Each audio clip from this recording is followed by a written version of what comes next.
My wife of 7 years cheated on me, and I finally see the truth. I'm not sure why I'm writing this. Maybe I just need to get it all out. I've been sitting with this knot in my stomach for weeks, and if I don't say something, anything, I might just lose it. So here goes. My name's Alex.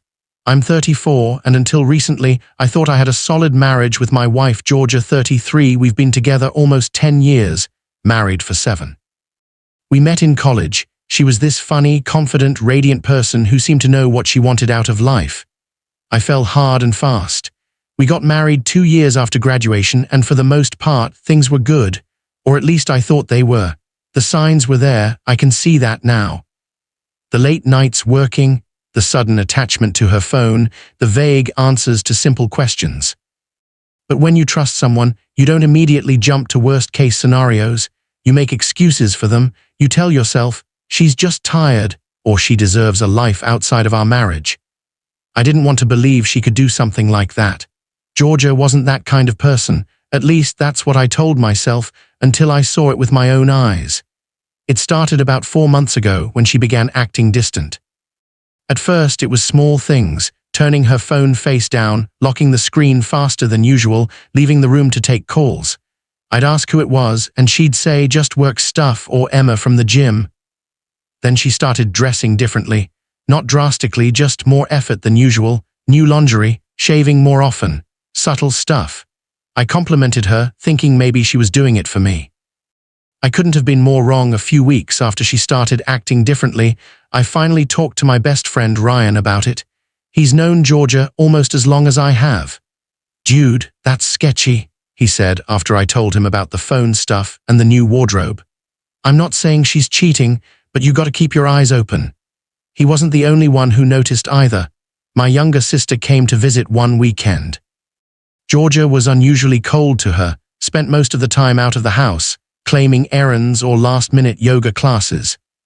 My sister looked at me after dinner and said, "Is everything okay with you too?" It hit me then.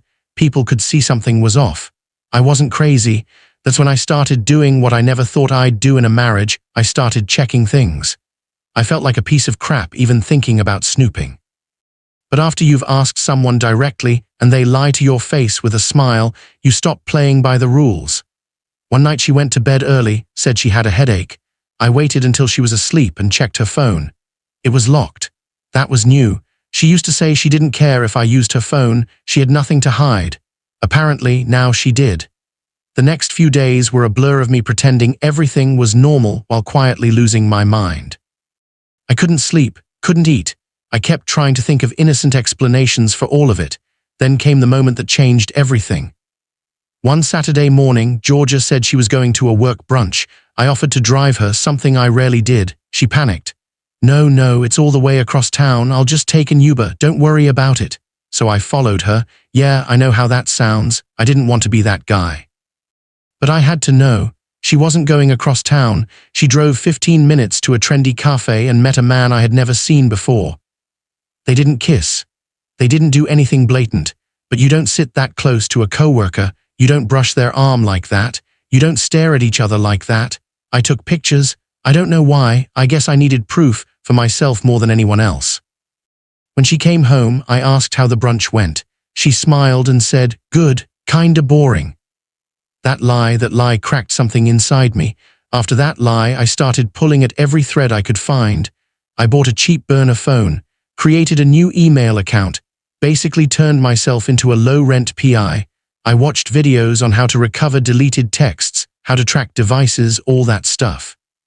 I never thought I'd be the guy sitting in his car at 1 a.m. watching his own house, but there I was, eating gas station snacks and trying not to puke from the anxiety.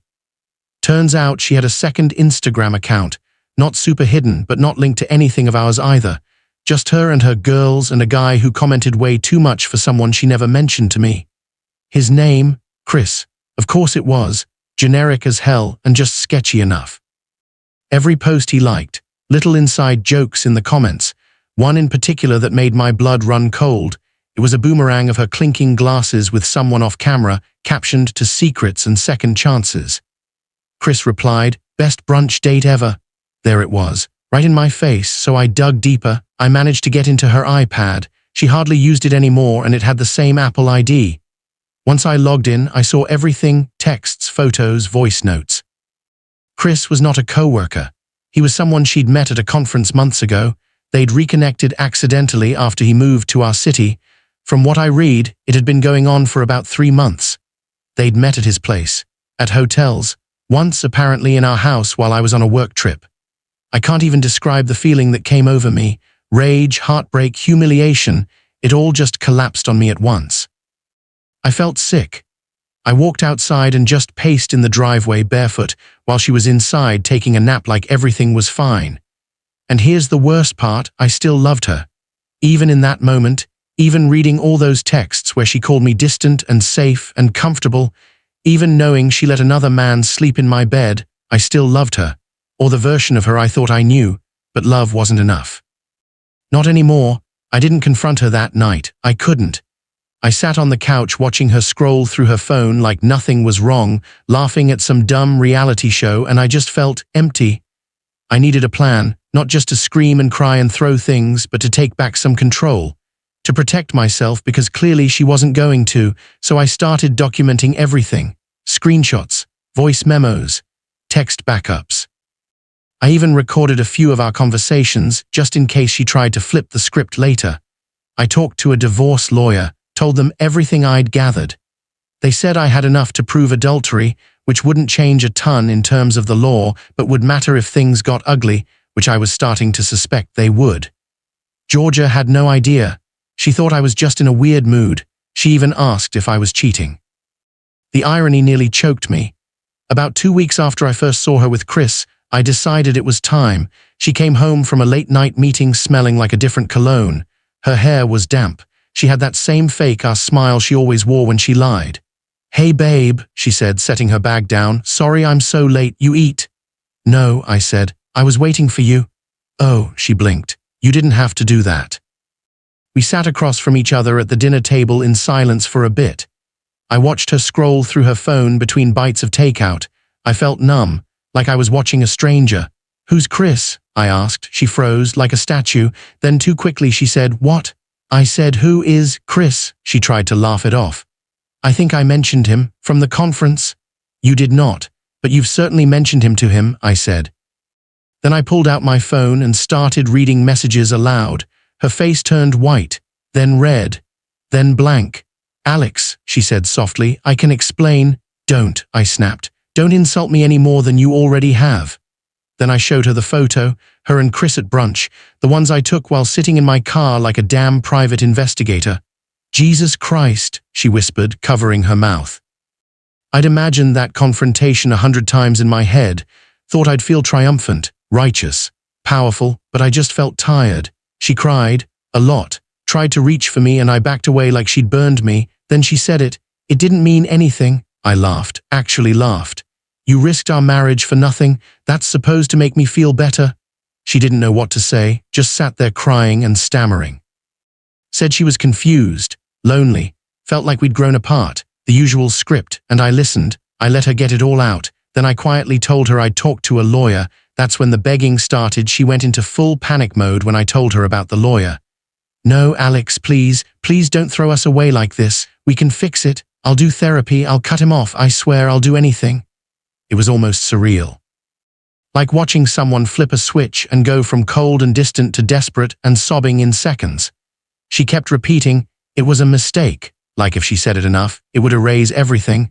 But I didn't explode, didn't throw anything, didn't scream. I just stood up and said, "You should go stay at your sister's for a while." She looked at me like I'd slapped her. "What? No, this is my home too." "Not anymore," I said. "Not after you brought him into it."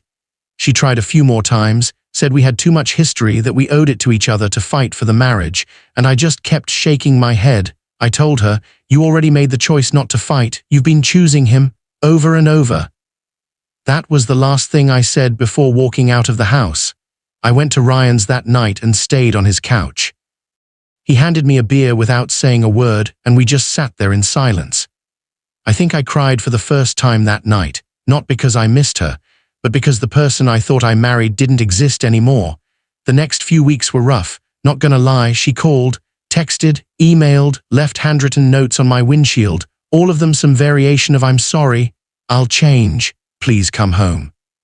She even showed up at my job once, bawling in the parking lot like she was in a soap opera. But I didn't budge. My lawyer helped me file. I got my own place, a tiny, depressing one-bedroom, but it was mine, and it was peaceful, no lies, no second-guessing, just me figuring out who I was without her. Funny thing is, once I filed, some mutual friends started reaching out, quietly, carefully. Hey, so I never wanted to say anything, but turns out a few people suspected something.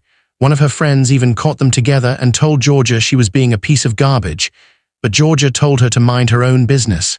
I asked why no one told me. They just said, "We didn't know if you'd believe us." And honestly, maybe I wouldn't have. Back then, I was so deep in denial I probably would have made excuses. But now I was wide awake. The divorce took about 6 months. Georgia didn't contest anything. Maybe she knew she had no leg to stand on, or maybe she was just too ashamed to drag it out in court. Either way, I was grateful. The last time we saw each other face to face was at the final meeting to sign papers. She looked smaller, like the fire was gone. She didn't wear makeup, didn't try to dress up or put on a show. She slid the pen across the table, looked at me and said, "I really did love you, you know." I didn't say anything, I just nodded. Maybe she did. But not enough to protect us, not enough to tell me the truth. And honestly, I didn't need that love anymore. Life after divorce was weird, quiet, lonely at first. I'd wake up and still expect to hear her humming in the bathroom. Sometimes I'd catch myself reaching for my phone to send her a meme or tell her something funny from work, and then I'd remember. And it would hit me like a brick to the chest all over again. But slowly, it got better. I got back into stuff I'd let fall by the wayside: hiking, photography, working out.